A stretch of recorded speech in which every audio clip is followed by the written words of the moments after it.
I'm Michelle Sassooni. And I'm Jake Hoffman. And this is Moderately Outraged. Obviously, this week, the biggest story in the country are the protests and riots that have erupted around the country following the tragic death of George Floyd at the hands of a police officer. There are many ways that we could cover this story, but specifically what we want to get into are the 5 different types of protesters. Yeah, so let's get into them.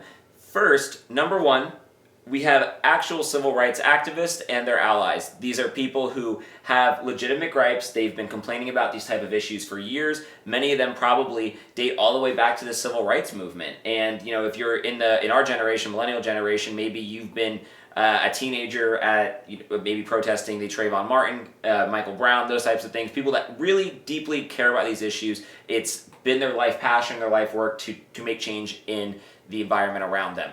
Now, that being said, I think that's a pretty small percentage of people that are actually out there out of these thousands of people. Well, and in addition, these are the people that actually started the Black Lives Matter movement. And let me be clear about that because there's a lot of people that have been co-opting that. And that brings us into our next group. Yeah, that's going to be our number 2 of the type of people that are out there right now, and that's your virtue signalers. That is every one of your friends on Instagram, on Facebook, who are out there just to get selfies with a sign. They have spent all night because they can't go to an EDM concert anymore. Now they have to sit around and work on making signs and crafting so they can get a really good Instagram picture, get that clout, get the followers, and then let all of their liberal friends know that look, I stand for something. And quite frankly, these are people that, this is their opportunity to swoop in and be the white hero that everybody can applaud and go, wow, you really did something, you care about Black people, and they can all pat themselves on the back and, free themselves of that white guilt that they feel so much of.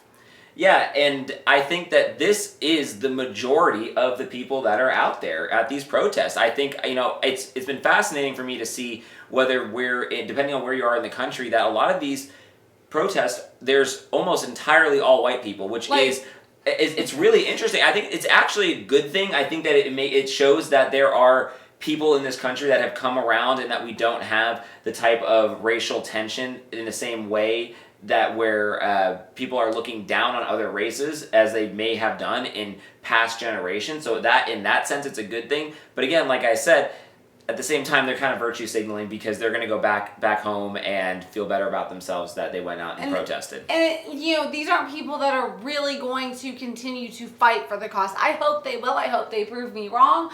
But, I do find it really ironic and very strange when you see, we're here in Fayetteville, Arkansas right now, and we're passing protests where there is not a single Black person.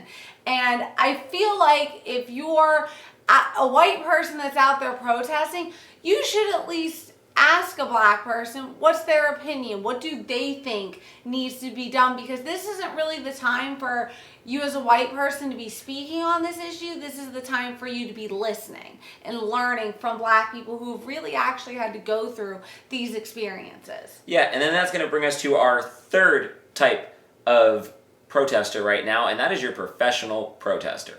There are companies out there that are hiring people to go out and take up causes, and then they're paid hourly to care about those causes. It's very similar to a brand ambassador type of job.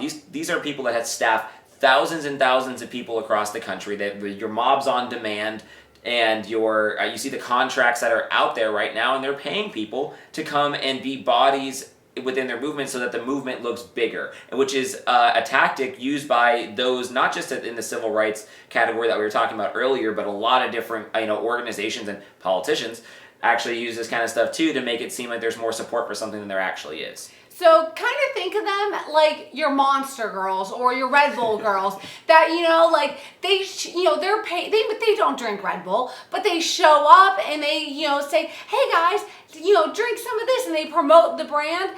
That's what these ambassadors, that's what these paid protesters are. They're essentially Red Bull girls for a cause.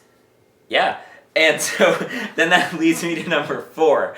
Number 4 is your more serious. This is your looters. These are people who they might care about the cause, they might not care about the cause.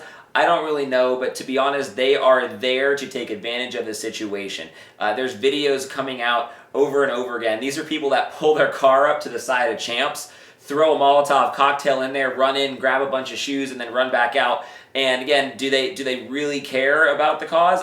Maybe they do, but at the same time, they are taking full advantage of this. Whether right or wrong, depending on your opinion, this is what's going on out there, and this is an entire group. I would describe them as opportunists, and I would also say that by and large, most of them are juveniles between the ages of about 14 to 22, and they're people that just I don't know. I saw a lot of women running in, grabbing a ton of clothes out of some of these shops in New York, pull up the car, throw them all in, and again, opportunist. And you're going to have that in any sort of organization, something like this, where there's kind of anarchy, but it does undermine the movement of the people that are at the first category of this. Well, but again, there are those opportunists out there. And something we have to remember, though, specifically with what's going on right now, is this is also going on in the middle of the coronavirus pandemic and the quarantine.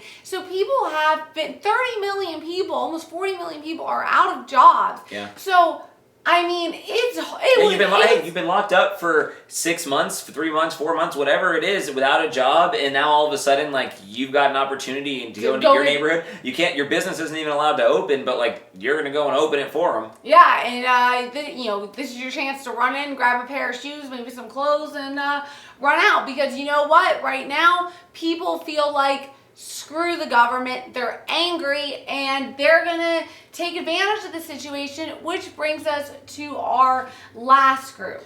Yeah, that is your Antifa, that is your anarchist, the people that really want to watch this country burn. Then I will say that it does exist as a smaller portion of all of this, your far right wing that want to try and also provoke the left wing. But I would say that if you go and look at any one of these protests, these are very angry far left people, your Antifa, that go in, and again, they want to see anarchy. They're there for all types of different reasons. They hate the cops, they hate the government, they want to see America completely turned on its head. These are the people that are outside the White House right now that are trying to take it over and raiding and looting and vandalizing our national monuments. That is that group of people. And I've watched the mainstream media blame white supremacists and all of that, but you know what? You go look at what's being burned down, what's being attacked. I don't think any white supremacists are going and defacing national monuments, trying to take over the White House and change this country.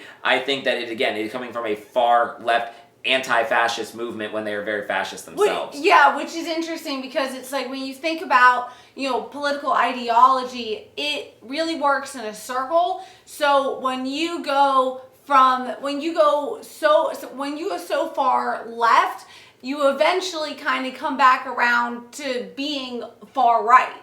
And so it's like these people that claim to be anti-fascist, they're essentially fascists themselves, because if you don't believe what they believe, then they're going to come and they're going to go and throw Molotov cocktails at you. They're going to spit at you. I mean, I saw an image that really said it all, and it was a white woman spitting in the face of a black police officer.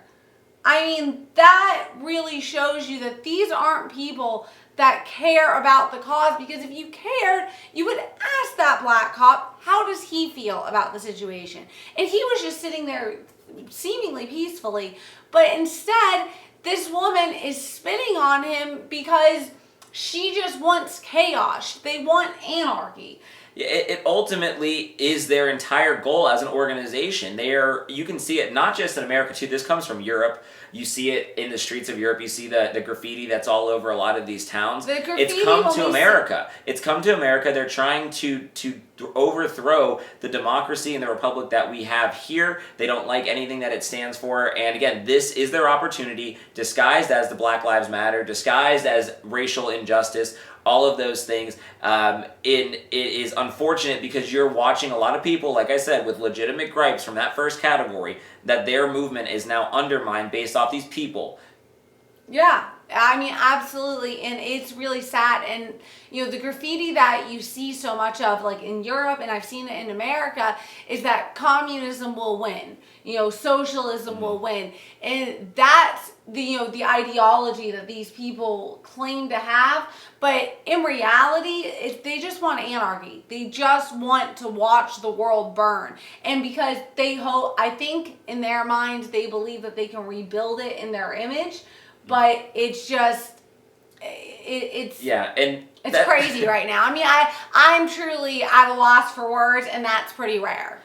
Yeah, absolutely. And so then I'm going to give you a bonus 6. That is going to be your opportunistic reporter. These are your people that are down your people that are down in Florida during the hurricane season, telling you that there's a Category 5. You need to board up your home. You need to stay inside and be safe. But in reality, they're behind a green screen and a puddle and a fan, making it seem way worse than it actually is. And that's what's happening out there with these riots. I think that there's people that are setting up really angry people, getting them to shake fences and spray paint things and burn cars behind them just so that they can increase their viewership on some of these shows. Yeah, because ratings are higher than ever. And one of the biggest things the mainstream media is pushing is the idea that we are more divided than ever. And actually, for once, this is the first time I've really seen that I can remember that almost everybody is in agreement that this cop needs to go to prison for, probably the rest of his life, if not an extremely long time. And, so we're not as divided as, the mainstream media wants you to think. And you have to remember that this is an election year. And the more divided they make us seem, the better it is for certain movements. Yeah. That's all we got today. That's all I'm going to say. I'm Jake Hoffman. I'm Michelle Sassooni. And we are slightly more moderately outraged than usual because people are very, very outraged and they are out there protesting this week. And if this episode made you moderately outraged, make sure you comment and share this episode. Thank you.